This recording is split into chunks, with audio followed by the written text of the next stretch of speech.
when I mention those principles that I shared with you about place-based, about thinking, does that make sense to you? Should we treat urban places differently than urban places?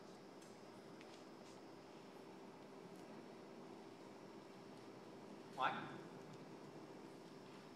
Oh, is it on? You missing one? You're good. I would say definitely, for the reasons that you gave about low income to median income folks needing the services that are generally typical in an urban environment. We have strong needs in the urban core here in Chattanooga, and those needs need to be specifically addressed. Not to say that there's not poverty, there are not affordability problems in the suburban areas, there definitely are. But we need to be in a place where we can match the people who need the service providers, where we can match that to the areas where they live. Okay. Let me ask you about, what do you think about the accessory apartment idea? What is, could potentially work with that? What are some of the challenges? Johnson, go ahead. Well, we saw that type of development evolve after World War II in many environments where people took on apartments or had small guest houses or subdivided their property so that they had supplemental income. It was a survival technique. As we have zoned and changed, they're setting in many cases in R1 zoning and are not compliant. And so even as you come into the Brainerd community where I live, you'll find these guest houses very often tied to the property that we even have trouble with lending standards today because there's not a zoning code that permits that. So that ancillary apartment or guest house is not included. It can't be included and causes problems with lending to even convey that type of property. Eric? John, I was going to mention I have relatives that live in Baton Rouge, and they live in one of the first-ring suburbs there. And one of the interesting things there is they have the granny flat, is what I call it. And most of the other neighborhoods have the Euclidean zoning, which did away with it. And they have one of the safest, lower crime rate portions of that city. And I believe it's because of that factor of people coming and going, eyes on the neighborhood at all times. You have different demographics living in different situations. You have more density. And I think to me, urbanistically, definitely, the granny flat makes a lot of sense. James, I'm going to pick on you, Mr. Moore. What do you think about, you just spent a whole lot of energy getting rid of all those duplexes. I'm just curious, what's your take on accessory apartment? You know, I think building affordable houses smaller, I think is an excellent idea. I think one of the challenges is to get some type understanding with the builders around standards. You know, you look at one small unit, it looks nice. You look at another one, it looks like a box, which deteriorates the whole neighborhood. Yeah. I think the standard part of it is what we really need to look at. I don't think we're going to have a lot of people who can afford $200,000 houses. But I think how we make that little small house look is going to have a lot to do with your neighborhood. And when a neighborhood looks good, people tend to act different in that particular neighborhood.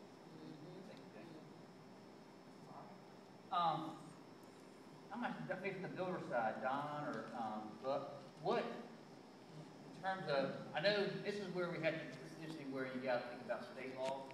It's challenging. I know technically, when I look at my city attorney, I know for single-family residential, you can't do design review unless it's historic.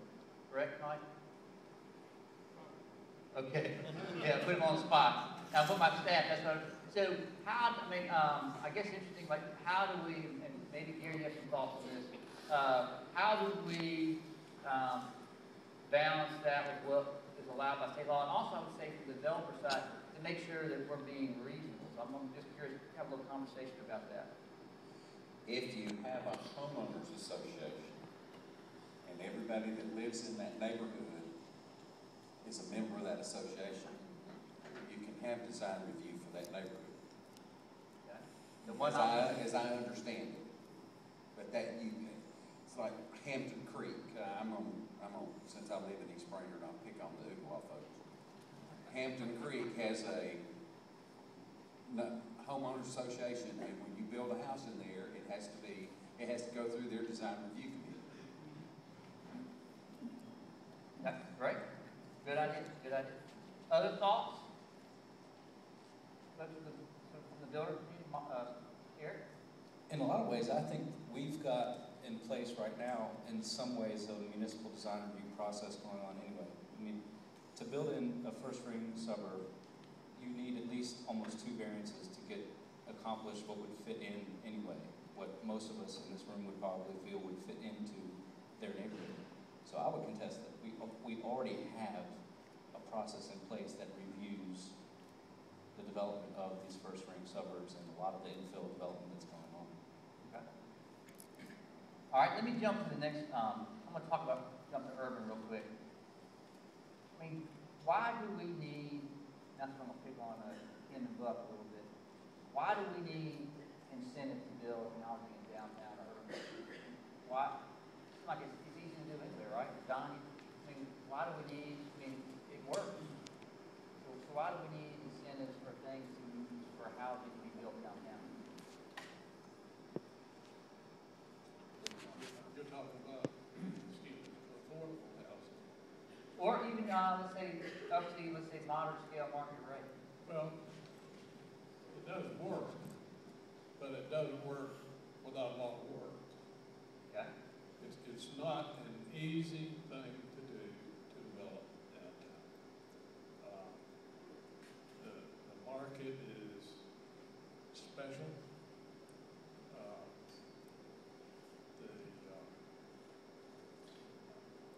The cost is high. Building affordable housing, which I first got involved with in 1970, which is like 40 years ago, is a difficult thing to do. The reason it's difficult is because even though the price is low, the cost is not low. I'll comment on the square foot price, and yes, as you lower the square foot of the house, the square feet of the house, you're going to have less cost in it. Proportionately, if you lower the kitchen costs and bathroom costs proportionally, it can bring it down. But that piece of land, that infrastructure, those soft costs, they're still there, and they are spread over the price of that square footage, and they will drive that price per square footage up. So it makes it a very, very difficult thing to work that in. I think it is, let me say one thing about building design review, but if you build a bunch of ugly houses, you're not going to sell any. Nobody wants an ugly house. Everybody wants pride and ownership. And that's what we try to build. We try to build things that will make people go home and throw rocks at their windows because they like what they saw better. And that's what we have to sell, is dissatisfaction. One other thing I'd like to comment on is the fact that I know when I bought my first home, it was a used home fixer-upper. And traditionally, that has been the first-time housing stock. I don't know any of my friends that bought a new home when they first bought a house. There's no way we could afford one, so we bought one and fixed it up. If we look at that housing stock, which we saw the numbers of, that's a good start. But I think all of these things should be taken into consideration. Everything that's been up there is worth exploring and seeing what we can do to get more affordable housing. Great, thank you. Doc, what about you? I know you've run some numbers in terms of. I've run a lot of numbers over the years. So talk a little bit about what goes, some of the things that contribute to the I think just from a builder perspective, if you're building a unit, what are the things that kind of, when you're looking at performer for a housing project? Well, of course, it depends on the type of project. And of course, I love this whole discourse because 10 years ago, when I bought Loveland's, nobody lived downtown. And so this entire process that we're going through now is really fairly new, within a decade. But to give you an idea of the cost of developing, and of course, this is all public, but 10 years ago, the Loveland's building, which was literally falling down, cost $2 million. That's just buying land to add a building on it. You can imagine what it would cost to go from there and build units. You couldn't do that with that type of, you had to have a return. Of course, at the time, you had a crazy man's risk of taking it because nobody thought anybody would live downtown. Now we're trying to channel that into a different direction. If you have one of the big things I see, two real problems, or really three real problems in developing downtown. One is the ability to accumulate land, enough land to get enough density, which is what Don was talking about, where you can spread costs over several units just to get your money back. So if you can't assemble a large tract of land, which is going to be difficult, you're obviously in the smaller tracts, but you go higher. We talked about the need for multifamily. There are a lot of incentives for multifamily and going to an apartment development, for example. Well, we talked about just the construction cost of the apartment development, and that's one thing, but then you've got to operate the apartment development. And you've got issues like advertising, administrative, repairs and maintenance, landscaping, management fees, utilities, garbage, yada, yada, yada. All of these run, maybe from $75 to $400 per apartment. One big thing we left out is taxes. On this one development, taxes will be $3,000 per apartment. I know River City is doing great work with the pilot program, but that's the thing that we can look at as far as incentives to develop downtown. The other thing is value and how you actually finance a development, especially a multifamily development. And for example, we were talking a rental of, say, $1,500 a month, but you wanted to do that same, or a portion of that, where they only pay $500 a month. And say you're going to have a 100-unit development, and say that's 10% or 10 units. Well, that's $120,000 a year. If you divide and how we borrow money and how it's appraised, they do a capitalization rate of what the value of this development is. And say that capitalization rate is 6%. What that means is what someone would expect as a return from that development. You divide 6% into that $120,000 that you're not getting, that's $2 million that just disappeared. So there are financing these type of developments is difficult. It involves a lot of risk and a lot of sleepless nights. And but those are the realities of the situation. You've got to be able to spread the cost over the larger the units, not the larger the square feet, the larger number of units you can spread the cost over, the more likely you are to develop something that's good quality and something to be proud to live on. Thank you. That's kind of an interesting idea. How could a tool like a housing trust fund help change the equation in terms of thinking about how you provide? And I think to me, it's okay with the entertaining idea. There's a whole variety of different affordable housing ranges, right? There's what we call moderate income, and there's low income. And I guess interesting, how could a housing trust fund be a potential resource in terms of making, as I understand it, correct me if I'm wrong, we want to see a whole spectrum of housing types downtown, right? I think the concern, I think we're in the community is mostly in the upper end. How do we get more in the middle, the lower? How could a housing trust fund or other tools, what other tools can we use to create that range, that broader range of housing types in and around downtown? Well, Kim's incentive on the pilot program is certainly a very good one. And it is major incentive to develop multifamily housing. As far as the trust fund, the way I understand it works, I mean, I would imagine that could help in the construction of the project, but you still have to, and again, I'm looking at a multifamily project, you still have to look at the cost of operating the project, maintaining it to the quality that you want it maintained, and which I don't think the trust fund would do that. It sounds like the trust fund is more towards the construction capital. But I think just with exploring, maybe, again, there's a whole variety of types. So that possibly, I mean, that may be something to look at as part of how, I think to me, it's how you customize it to the needs of your community.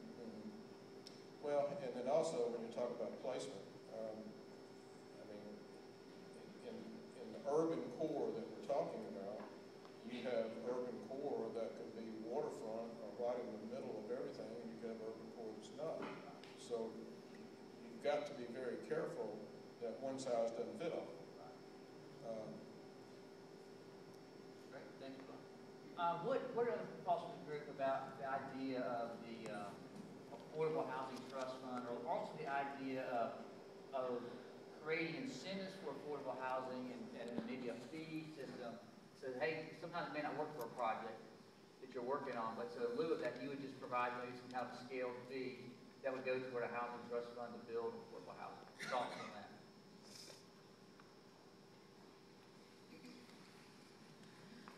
Well, from watching a city budget and being concerned with revenue that comes in for us to continue to operate the city and pay for the services that we have to for every resident, there comes a point where we have to say where we have to stop giving incentives.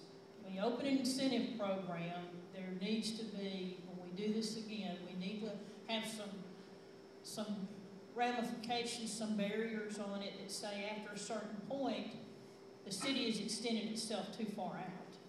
And we can't continue to allow incentives where we're not having any tax revenue come in to pay for increase in services or increase in residents. There's got to be a break, and I don't know what it is, John, but we need a discussion. We need some formula that tells us what is smart incentive and when it needs to be scaled back. I like the idea of the fund because, to me, I think it sets aside specific amount of money without hurting that tax revenue base that can erode so quickly when you've got a number of good projects going on. So maybe it's a combination of, but at some point we're going to have to do the math and understand what we can do and we cannot afford to keep giving it incentives. I love the incentives because I love to see the developments and I love to see the economic development that it brings in the long term.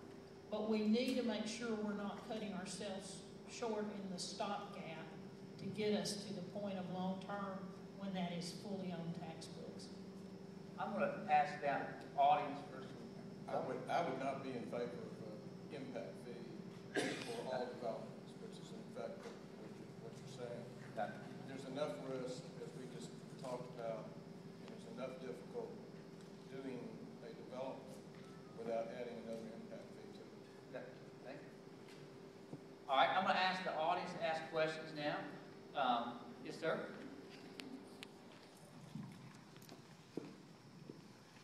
I've heard talk about challenges. I went in front of the city council when Pam Ladd was president and presented my budget of my $9,000 a year. Still to this day, sometimes I have to choose between dog food, milk, or toilet paper. And these gentlemen talk about the impact fees of a ordinance. I can only say this, they're never going to do it voluntarily. And as to a little square ugly house, you build me a little square ugly house for me and my dog with a small kitchen and one bathroom, and I'll keep the windows so clean you won't know there's glass in it. You should throw rocks at it. I'll ask folks to ask questions, you try to ask questions. Thank you for sharing that. Number one, I got some real quick. Folks, we're going to, okay, just ask a question if you could, ask a question. Oh, yeah, the questions, several, just quick answers. What is high density in Chattanooga? Okay, I think it's how you define it, I mean, high density. Well, I understand that. That's what I'm trying to get is some figure. What is high I heard 3 people say high density property, Right. but I don't know what they mean. Well, in planar terms, you're looking at something that's probably above 10 units per acre. Moderate density is, which is kind of like, basically, when you high density, you're talking about apartments or condos. You're getting 2 to 3 story structures. Moderate density is what you typically think is a duplex or a townhouse. That's how they might answer Gary. So this is very different than New York City. Right, and clearly, it's what place. New York City, you're talking about 50-story apartment Yeah, but buildings. that's a possibility. Well, over time, and clearly, as we urbanize over time, but that may be, you're talking probably 30, 40 years in the future. One more question for the builders. Yep. If the city provided you with free land in the core, what land would you choose?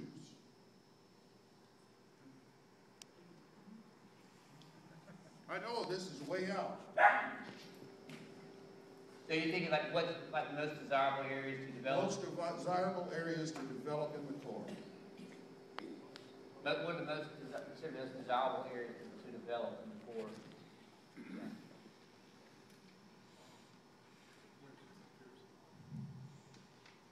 You want the most desirable areas to develop? In other words, if the city said, here, this is yours, we're going to condemn it for public use, and public use is building housing, what would you ask them to do? The most desirable areas are the North Shore, riverfront, and the south side, right now, Main Street areas. Those are the ones that are, attracting the market. And that's what we built for, is the market. Thank you. I'll ask you a question in the back, and then more. My name is Frank Coben, and I've been in the affordable housing industry for quite some time, about the last 30 years of my life. And one of the things that I've seen in Chattanooga over the past number of years, and I'm sure everyone here who's lived here for a lengthy period of time, has noticed that the infrastructure for affordable housing has been decimated in the last 10, 15 years. And by that I mean there are food lines left, silos left. You've got these large regional malls where people have to go to, and all of the affordable housing that was concentrated around other areas, they're left without infrastructure. I think every one of you on this panel knows what I'm talking about. Any of our city leaders thought about trying to help out in that area so that the infrastructure in the areas where people are living and they do have affordable housing, that we don't get drowned out by redevelopment, so that there is housing stock out there that needs infrastructure. By that I mean people, the clients need to be able to have some place to go in order to buy food, groceries, that type of thing. Anybody got a response to that? I think what I heard you saying was that some of the existing residential areas you already have that have neighborhoods have declining infrastructure already. Is that your? Excuse me. Yeah, I have a response. Excuse me. I've seen these changes over the years. The neighborhood I was born into and lived in my early years was East Lake, which is a live-work community. We had a Chris Krause plant down the street. We had Holmes Records over behind the railroad tracks. We had a bakery there that produced wholesale baked goods. We had grocery stores. We had a drugstore. We had everything. We even had a streetcar line that came through. Everybody in here those things changed, and now they're changing back. We're starting to see live-work neighborhoods right here around Manoa County. We're starting to see live-work neighborhoods downtown. We're starting to see grocery stores come back downtown. Those are part of the changing patterns, and as we get a critical mass of people in the downtown area, with the incomes to shop, then we're gonna have more. But that's what the retailers go for, the demographics. The demographics have been better at Hamilton Place for a while, but that's changing. Some of it's coming back.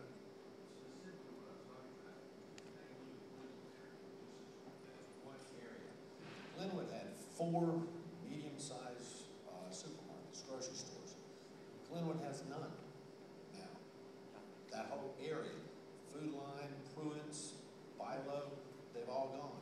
Where do those people go? They all go out to Walmart. You know, so that's a long ways away. That's out in Brandon.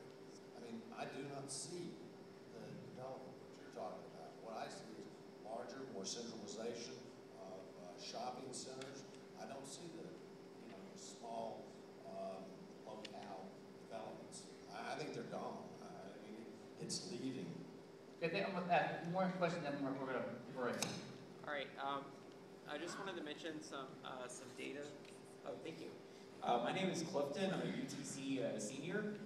And for my sociology thesis under the advisement of criminologist Dr. Van Ness, I went over to the Eastdale neighborhood and we talked, during the closing of Food Line, but my particular angle was on returning ex-convicts. There are a staggering number of people that are coming back from federal prison due to what we understand as you know, the current laws that infringe minorities, including drug legislation and the like. You know the game. So they come back, and what we found in our introductory results is that households with returning ex-convicts are less likely to be, socially involved in their community, less likely to have conversations with their neighbors. And when we talk about the broken windows and theory and all that, but I think one of the most pressing issues, especially for our philanthropic sector, for the public sector to acknowledge, is the reintegration of these families that suffer tremendous financial losses, tremendous social losses, and job losses from the prison industrial complex. This question goes to anybody. I'd like to hear what Bobby has to say about it as well. Thank you. What can we do about those circumstances?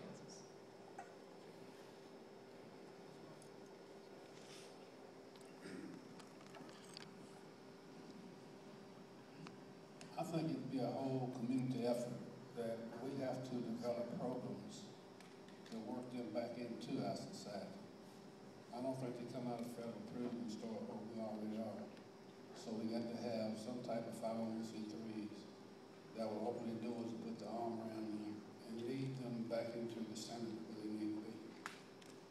And we can do that if the housing market pick up, and we can develop some trades, working them back into the system. Along with other businesses, we all, it'll be something we can work together with to do. And I would say with the faith-based initiative, it takes all of us to be able to wrap our arms around that piece and help get these people back into society where they should be. Okay, we're going to close up there. Thank you for the panel, and thank you all for being here. We've got, along the back wall, you'll see the key, some of the additional study draft recommendations. And we've got opportunity, we've got, my correct staff, we've got stars and red dots. Who's got them? Where are they at? Okay, so if you could go to the table in the back, is that where they're going to pick them up? Each station will have them. So be sure, again, I want to emphasize, these are draft ideas. Some of you might think we're crazy. Some of you think we're great, and that's what we need to know. So if there are ideas you like, put a star by it. If there's an idea that you're concerned about, put a red dot by it, we'll note it. Also, we have up here on the screen here, and also you should have on your cards, our website address. We have information about the housing study. Over time, we're going to start putting all the documents, and man, there's a bunch, that we looked at in putting this study together, so they're for you as a resource, also as a community. What we see as the next steps, we're going to get your feedback that we've heard tonight. We're also going to be taking feedback over the next couple of weeks. So feel free to add comments. You can go to that website and give us a comment. Feel free to call the main office, ask for you and Lee, and Shearer staff will take note of your feedback. We're going to take all that feedback and develop a final report presentation to council probably in January, first part of January. And what that's going to do is set up our action plan. What things do we need to focus on first? These projects, let me tell you, are going to take time. It takes a lot of investment of time to talk about doing the things we set out here in this room. So it's really important that we figure out, what do we do first? Where do we invest our energy first? So that's what our purpose is with that action plan, to say, what should we try to target in the first short term, what should we target in the long term. So again, thank you for coming tonight, and give us your feedback. Thank you.